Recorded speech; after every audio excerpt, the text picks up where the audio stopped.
Note: before replacing the electronic control components, the battery needs to be removed.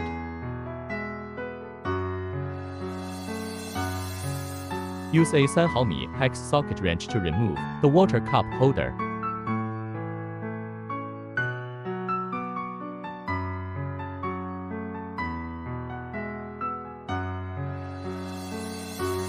Use a Phillips screwdriver to remove the screws of the console's upper and lower shells.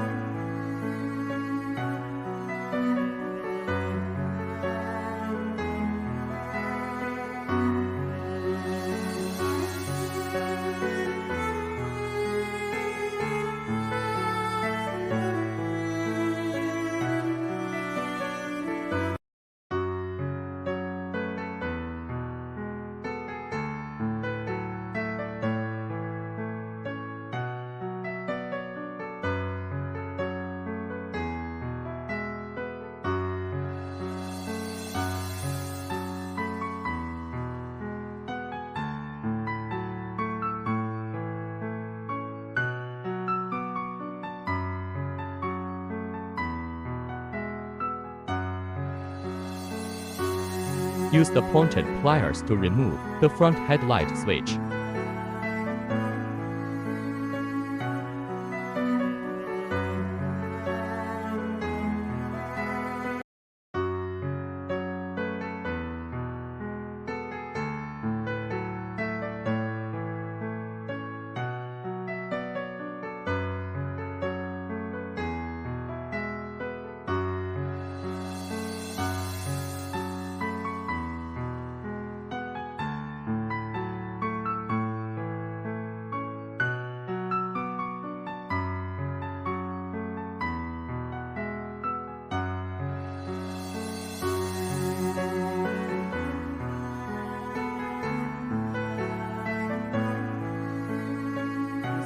Head screwdriver to secure the screws of the console's upper and lower shells.